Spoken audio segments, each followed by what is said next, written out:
One of the ways that I believe people express their appreciation to the rest of humanity is to make something wonderful and put it out there. And we need to use all of the tools we have at our disposal. Philosophy, politics, art, design, textiles, computer vision, math, education, technology, ethnomusicology, industrial designer and woodworker, and I'm a Steve Jobs Archive Fellow. Or should I say SJA? Oh, do it again, okay. This year we had the opportunity to support SJA Fellows with ideas that they've been wrestling with. So in the last year, I've made a lot of traditional things in all kinds of non-traditional ways. I love thinking about alternative ways of making knowledge, making sense of things. Thanks to all the incredible people that we've had a chance to meet. I've learned meaningful things, find ways to connect people through the care that's put into them. And I'm gonna spend the rest of my life trying to make things that do that.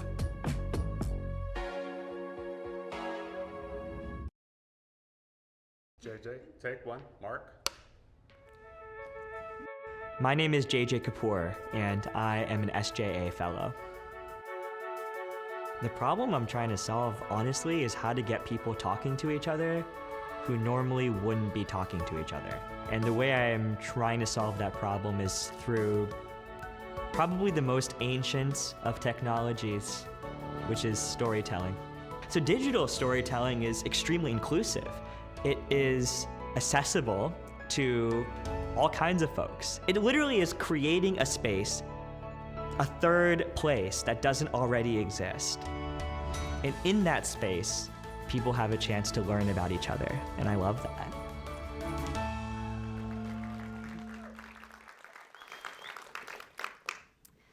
How many of you remember where you were and what you were doing on September 11th, 2001? Just raise your hands. If we look around, raise your hands if you don't remember. Okay, so I'm a part of the group here that doesn't remember, and that's because I was 2 years old on September 11th, 2001. And on the evening of that horrible tragedy, my family actually remembers pretty vividly what happened. We were watching the nightly news at home, and an image pops up on the TV screen. And my 2-year-old self is amazed to see my father on the nightly news. So I tug on my father's sleeve and I point up at the TV screen and shout, "Papa, Papa." The image on the screen that night was not my father. It was Osama bin Laden. My father tells me that this was a moment of profound fear. He was afraid that Americans would, as I had innocently done, see my father's beard and turban and think, terrorist. So as I got older, my father did what any protective father would do. Once a year, Papa came to my elementary homeroom classroom, and he did a presentation on Sikhism that he called Turban Time.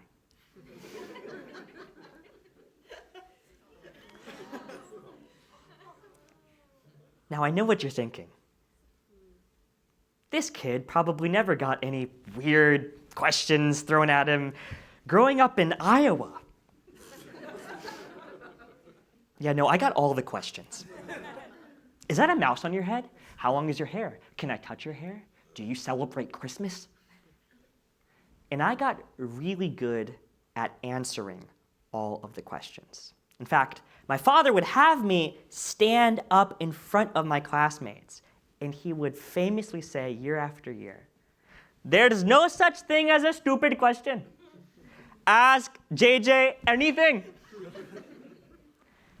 But by the time first grade turned into fifth grade, I was exhausted.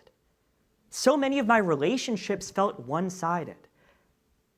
It's hard to get to know someone, let alone build a relationship with them, if the conversation is going one way.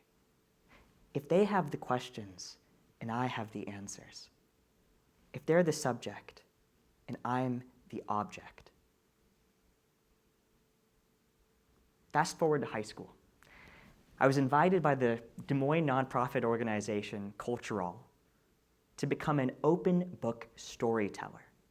Now, Open Book had a simple motto: don't judge a book by its cover.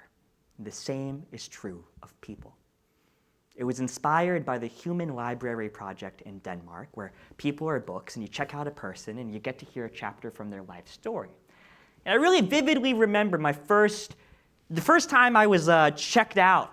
Strange thing to say, checked out as an open book. I was at a chiropractic insurance company, and I was sitting around a group of insurance agents. I shared a story related to my Sikh identity. They asked me questions. I gave them answers, and it felt like elementary school all over again. Fast forward. I graduate from Stanford University. I return back to my hometown in Iowa. And I start experimenting with new ways of telling stories as a Steve Jobs Archive Fellow, now working full-time at Cultural. First, I launched a digital storytelling platform called eBook that I saw as a more accessible and inclusive alternative to Open Book. Really as an opportunity for Iowans in small towns to get to hear, say, a Sikh person share their story without traveling 2 hours on a rectilinear landscape to do so. I also, perhaps what I feel most proud of from my fellowship, is how I flipped the script on question asking. After the Supreme Court decided to make homelessness illegal in America, I sought out open books who at one point or another had been unhoused. Jaden, Joe, and Matthew.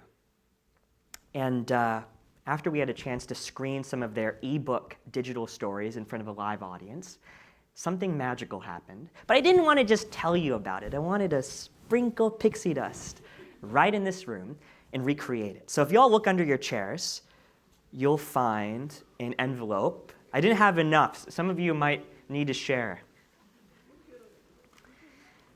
And I want you to open it.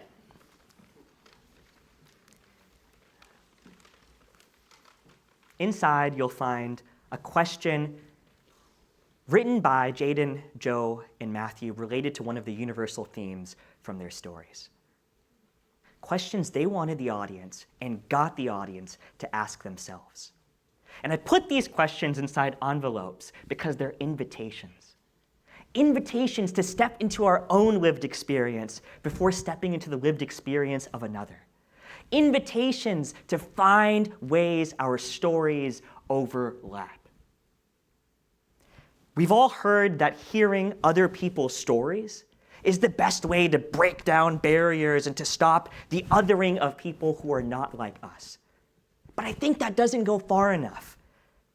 If we really want to reap the benefits of storytelling, we have to make sure the conversation is going both ways.